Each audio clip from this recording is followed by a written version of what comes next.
Hi, this is Mike Swanson, Wall Street Window. I got a really special guest. I got David Morgan, who runs the website silver-investor.com, and David is really the foremost expert on investing in silver and silver stocks in the world as far as I'm concerned. And, you know, I've been buying both lately.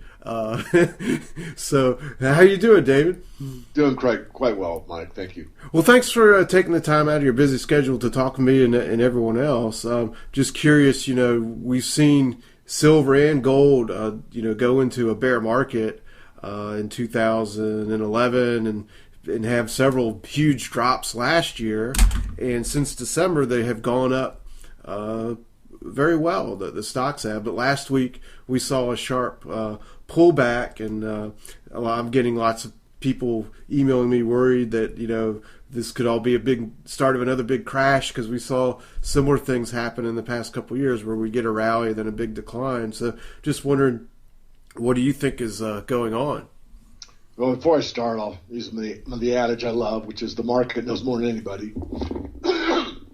Excuse me. And I'm on the record, public and private, that the bottom is in. I stated that the bottom came on June 28th, 2013, on an intraday key reversal. Silver traded as low as 18.17 and closed that same day over 20. And key reversals are called key for a reason. It's a new low, and then it closes at a higher high than the day before, and this is certainly a very significant one. Gold did not make a key reversal on that day. It came close, but close doesn't count. And so I said, that's it. And I didn't say that's it on that day. I waited. So far I'm right, Mike. I mean, from June till now, we've got 7-8 months, and it's been above that. But the sell-off that we're experiencing as we're doing your interview does portend perhaps that those lows might be tested or whatever. I think, again, the bottom is in. However, there are other analysts out there using technical work that think that there'll be a new low established. In fact, I'm going to be on a slight debate with a gentleman later today on a webinar, and he's thinking that there's going to be a new low set. And again, I don't think so, but you could argue. Only the market knows. Regardless, I think if there is going to be a new low, I don't think it'll be significantly lower than what we've witnessed. This is definitely a buying range. So I think maybe we could talk about that if you wish. Yeah, sure. I'd like to know what you think about why it is a buying range. Anytime you can buy any commodity at the cost of production or under the cost of production, and you have time on your side, in other words, you're patient, you're going to do well. Now, the argument is, especially from the Austrian point of view, which I am an Austrian economist or type thinker, is that if you buy silver at 20 and it costs a primary silver producer 22 to produce it, all in cost, cash costs are almost meaningless, then you're buying at a 10% discount, and you don't have all the problems that a miner has. You don't have, weather, labor, geography, bureaucratic, all this stuff that goes into running a business, especially a mining company. You don't have any of those headaches. All you have, if you buy it and hold it, is maybe a slight storage problem, depending on how much you buy. So that is true of both the silver market and the gold market. Both the levels that we're at currently for silver and gold are at or slightly lower than the true cost of production of both those metals. So that's something, again. Now, will it go lower? Yes. Could it go lower? Yes. But it can't stay there indefinitely. If it stays there a significant amount of time, what happens is the market will clear, meaning that gold mines and silver mines will go out of business because they're not making a profit, and that squeezes the supply. And so there's less supply, and there's huge demand physically, especially coming from Asia. We can talk about that in a moment. And so the price will rise. So I think as long as you are aware of what I just said, patient, and use an approach that most investors that are good use, but most that are amateurs don't, and that's dollar cost averaging. Your professionals usually call it accumulation, and that's fine, no problem. I don't want to play a semantics or word game here. What I want to get across is that a big fund buying a silver stock or a gold stock or even the metal, they probably couldn't move too much, but in some of these smaller stocks, as you well know, Mike, they have to accumulate their position, because if they put their amount of money they want to invest in these smaller companies, they would move the stock significantly, because the buying pressure would be so great the stock would rocket up. So they accumulate a little bit until they build the position that they want. And this is what you, as a private investor, should adhere to, either on the stock side or on the metal side or both. So buy it over time. And, if you get a really big smashing in the metals, which is possible, again, I doubt it, then you might add more at that point in time. But to time the market's very difficult. I've had very good success on the long range view. I've called the tops all the way up, but I haven't caught the bottoms all the way down. I missed the one in the '08 crisis. I called it at 1250, and of course it went under 9 briefly. Although the physical market, retail, you could only buy silver at 1350. But in the futures market, you could buy it under 9. I bought 3,000 ounce bars at the $9 level and sent them to a minting friend of mine that turned them into half-ounce silver rounds for me. Of course, I had to pay for that process, and that adds to the cost, obviously. But still, I bought silver all-in costs at, say, $9.70 per ounce versus people that couldn't afford or didn't know either one about buying it off the exchange or buying, commercial bars were paying, 30-40% premium to that and doing it. I mean, there was a lot of trading of silver going on during the bottom. Yeah, it's really interesting to watch what is happening in the silver market. I know, like you're saying, both of them, silver and gold, are close to production costs or right around it. So it's hard to imagine that they could really go a whole lot lower. I frankly don't think it's going to happen. I think we're forming a base and we're going to take off sometime within the next couple of weeks or months and really start a new bull market, which would surprise everyone. And I've been saying that, but I'm also receiving lots of emails and from people who are sending me articles saying I'm wrong. I seem to be like one of the only people who think this. But one of the arguments that people have against it, or an argument for prices going lower, is a lot of people think that China, or they show that China has accumulated lots of precious metals, and for some reason people think that they're going to sell them sometime soon and cause another crash. What's your take on what's going on in China? I really, really doubt that. The Chinese have very long-term views on everything. I mean, they still have top-down, management, if you want to call it that, from their political system, but so do we. Regardless, they usually take a viewpoint of, a generation, 2 generations, 3 generations out. So as far as I'm concerned, in studying that market rather closely and paying attention to the analysts that have more or less the inside track on the Chinese, is they know that gold is basically, the power money of the world. And they've been accumulating it both on an individual basis, the Chinese citizenry, and the main banking consortium of China. So I don't see any reason in the world that they would dump gold. If they have, economic problems, which certainly they're over leveraged like everybody else, you might see, problems in the real estate market. You might see retail retail issues. You might see a lot of things, but I don't think you're going to see dumping of gold. In fact, you might see more.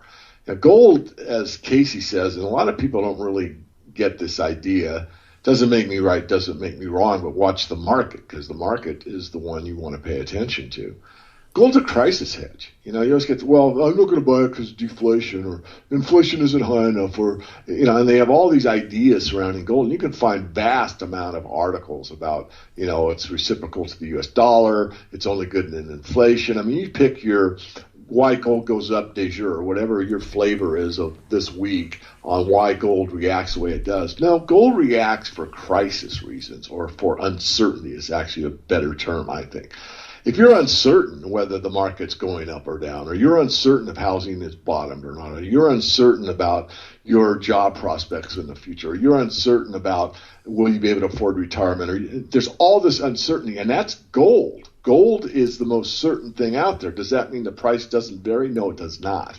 But think about it. An ounce of gold is an ounce of gold. Its mass doesn't change anywhere in the universe forever and ever. So if there's nothing more constant than a metal disc of 1 ounce at 999 purity, it's solid, it doesn't change. It's a constant. So what changes? Perception. Is it, less valuable or more valuable relative to any given currency? And I don't think a lot of people that are, primarily in the U.S., from my experience, are a little naive about is that, gold's going down. Well, it might be going down in U.S. terms, but it might be going up in another currency. And they don't even think about that because they're so, centric on the 5% of the world's population controlling the world, which they don't, of course. Being light here, and I don't want to bring geopolitics into this unless you really want to, but we can. But, what's going on with the Ukraine situation and going on between China and Japan with these, I can't pronounce them, Suku Islands or however you pronounce it. And on and on and on it goes. So gold has a function that is not really totally dependent on the dollar or inflation or deflation. It's dependent on, I don't know what the future holds financially. I'm uncertain about it. That's the real impetus. And that takes place on a nation-state basis as well as an individual basis. And China's been saying, I'm uncertain about what these frickin' U.S. dollars are going to be worth in in our holdings, our bonds in the future. Therefore, we're going to hedge our bets. We're going to buy a lot of, real gold. And then one more point, because I'm, pretty well connected. I mean, I am. And the refineries in Switzerland, some of the largest gold refiners in the world, if not the largest, are taking a lot of gold that's coming through the Middle East and other areas and re-refining it into 4/9 fine and kilo bars. And why? That's the Chinese standard. And they have told me that they're backed up to 2016. Does that sound like we have a lot of non-participation in the physical gold market? No, it sounds to me like they're going as fast as they can to get as much produced as they can. I'm stating it's being re-refined. But the demand side is so strong that they're booked up for all of 2014 and 2015. They're booked up for basically 2 years already because of Chinese demand to get this 4/9 fine kilo bars manufactured and sent over to them. Sounds to me like we got a bull market in physical gold and a bear market currently in paper gold. Yeah, it makes a lot of sense to me. Well, as we wrap up, can you tell people where to go to get more information, what you can provide? Absolutely. There's a lot of information for free. Probably the best and easiest is just to go to our YouTube channel, type in Silver Guru, and you can get these type of interviews that we put up on our YouTube channel. The other one is our Twitter feed, which is usually I put the YouTube stuff on Twitter, but not always. But what I do is every article that I read, I shouldn't say every article, of all the articles I read every day, I usually pick one or two that I think are so important that others should read them. So I send those out on our Twitter feed, and so do a couple of the analysts that work with me. So you may get, 2 or 3 tweets a day. And these are for people who really want to, follow the market closely or listen to an interview that I think is important or that type of thing. Lastly, you can come to the website, silver-investor.com. There is a free letter that's an e-report every weekend. It comes out on Saturday only. And we do some analysis to talk about what happened during the week. That's free. And then, of course, anyone that's serious about metals investing and resource investing, we don't just focus on silver, and probably should emphasize that more. We look at gold, of course. We look at the platinum and palladium markets, and those are our main function.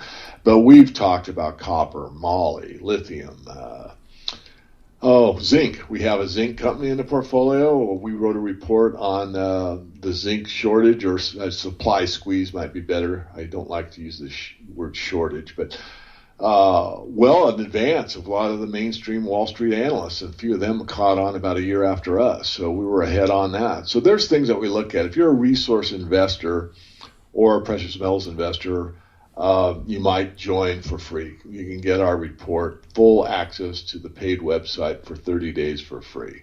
And I don't think you can do much better than that, because after you've explored it, you can make a determination. Is it for me or is it not? And most of the time, people like to stick around. And a few times we'll get, it's not in my interest or it's over my head, which we don't try to write that way. I mean, even though myself and one of the main analysts with me both have finance degrees, that only helps our thinking, perhaps. And of course, all I'm saying is that no, we try to write on a very rudimentary level, make it very clear. We want to be as clear and succinct as we possibly can, because we work for you, the subscriber. So that's it.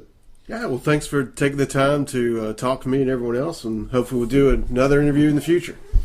Appreciate the time, Mike. Thank you. Silver123.net is a silver saver program designed to be as simple as possible.